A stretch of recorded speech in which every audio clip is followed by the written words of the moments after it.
ಮಕ್ಕಳೇ, ನೀವು ಅರಳಿ ಮರ ನೋಡಿರಬಹುದು, ಕೆಲವು ಜನ ನೋಡಿರಲಿಕ್ಕಿಲ್ಲ. ಅರಳಿ ಮರ ಬಹಳ ದೊಡ್ಡದಾಗಿರ್ತದೆ ಮತ್ತು ವಿಸ್ತಾರವಾಗಿ ಬೆಳೆದಿರ್ತದೆ. ಹಕ್ಕಿ ಪಕ್ಕಿಗಳು ಆರಾಮಾಗಿ ಕುಳಿತು ಸ್ವಚ್ಛಂದವಾಗಿ ಆ ಮರದಲ್ಲಿ ಬದುಕುತ್ತವೆ, ಗೂಡು ಕಟ್ಟಿಕೊಳ್ಳುತ್ತವೆ. ವಿವಿಧ ಪಕ್ಷಿಗಳಿರ್ತವೆ ಅಲ್ಲಿ. ಅಂತಹ ಒಂದು ಅರಳಿ ಮರಕ್ಕೆ ಒಮ್ಮೆ ಅದರ ಅಡಿಯಲ್ಲಿದ್ದಂತಹ ಹುಲ್ಲನ್ನು ನೋಡಿ ಅಹಂಕಾರ ಬಂತು. ಯಾಕೆ?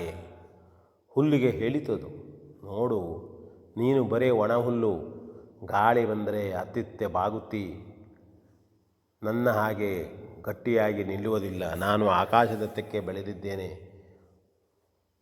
ಎಷ್ಟು ವಿಸ್ತಾರವಾಗಿದ್ದೇನೆ ನೋಡು, ನನ್ನ ಭುಜಗಳನ್ನು ನೋಡು, ನನ್ನ ಆಭರಣಗಳನ್ನು ನೋಡು, ಅಂದರೆ ಹಣ್ಣುಗಳನ್ನು, ಕೊಂಬೆಗಳನ್ನು ತೋರಿಸಿ ಹೀಗೆಲ್ಲ ಮಾತಾಡ್ತಿತ್ತು.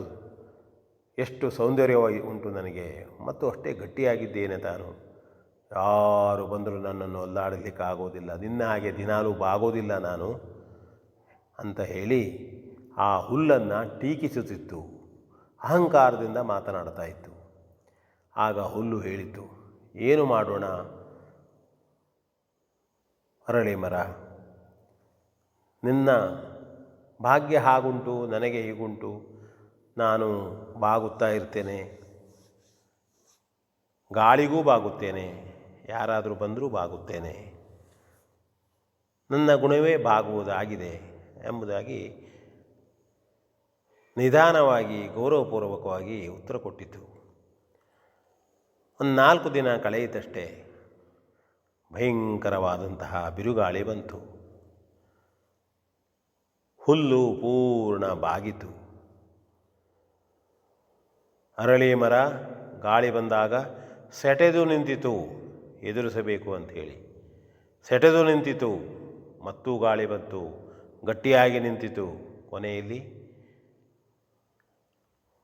ಬಿರುಗಾಳಿಯ ರಭಸಕ್ಕೆ ಅರಳಿ ಮರವೇ ಬುಡ ಸಮೇತ ಕಿತ್ತು ಬಿತ್ತು. ಕತ್ತಲೆಯ ಸಂದರ್ಭ, ಮಳೆ ಬಂದಿತ್ತು. ಬೆಳಗಾಗಿ ಹುಲ್ಲು ಎದ್ದು ನೋಡಿದರೆ ಅರಳಿ ಮರ ನೆಲದಲ್ಲಿ ಬಿದ್ದಿದೆ. ಹುಲ್ಲು ನಿಧಾನವಾಗಿ ಸೂರ್ಯ ರಶ್ಮಿಗೆ ಎದ್ದು ನಿಂತಿತು. ನೋಡಿತು, ಅಯ್ಯ ಅರಳಿ ಮರವೇ, ಯಾಕೆ ಈ ರೀತಿ ಸೊಕ್ಕು ಮಾಡಿದೆ ನೀನು? ಸೊಕ್ಕು ಯಾರಿಗೂ ತರವಲ್ಲ, ಅಹಂಕಾರ ತರವಲ್ಲ. ಯಾವ ಸಂದರ್ಭದಲ್ಲಿ ಯಾರಿಗೆ ಯಾವ ಸ್ಥಿತಿ ಬರುತ್ತದೆ ಎಂಬುದನ್ನು ಹೇಳಲಿಕ್ಕಾಗದು. ಇದ್ದುದರಲ್ಲಿ ತೃಪ್ತಿ ಪಡುತ್ತಾ, ಇನ್ನೊಬ್ಬರ ಸುಖದಲ್ಲೂ ಸುಖಪಡುತ್ತಾ, ಇನ್ನೊಬ್ಬರ ಕಷ್ಟದಲ್ಲೂ ನೋಯುತ್ತಾ, ಆದಷ್ಟು ಸಹಾಯ ಮಾಡುತ್ತಾ ಆದರೆ ಅದೇ ಬದುಕು. ಹಾಗಾಗಿ ಅಹಂಕಾರ ಸಲ್ಲದು ಎಂದು ಹೇಳ್ತಾ, ನನ್ನನ್ನು ನೋಡು, ಬಾಗಿದ್ದಕ್ಕೆ ನಾನು ಬದುಕಿದೆ, ಬಾಗಿದ ಬಗ್ಗೆ ನನಗೆ ಬೇಸರವಿಲ್ಲ. ಸಂದರ್ಭ ಬಂದಾಗೆ ಬಾಗಬೇಕು, ಸಂದರ್ಭವನ್ನು ನೋಡಿ ಸೆಟೆದು ನಿಲ್ಲಬೇಕು ಎಂದು ಬುದ್ಧಿವಾದವನ್ನು ಹೇಳ್ತಾ ಹುಲ್ಲು ಮತ್ತೆ ಪುನಃ ಗಾಳಿಯಲ್ಲಿ ಅತ್ತಿಂದಿತ್ತ ಸುಖದಿಂದ ಓಡಾಡತೊಡಗಿತು.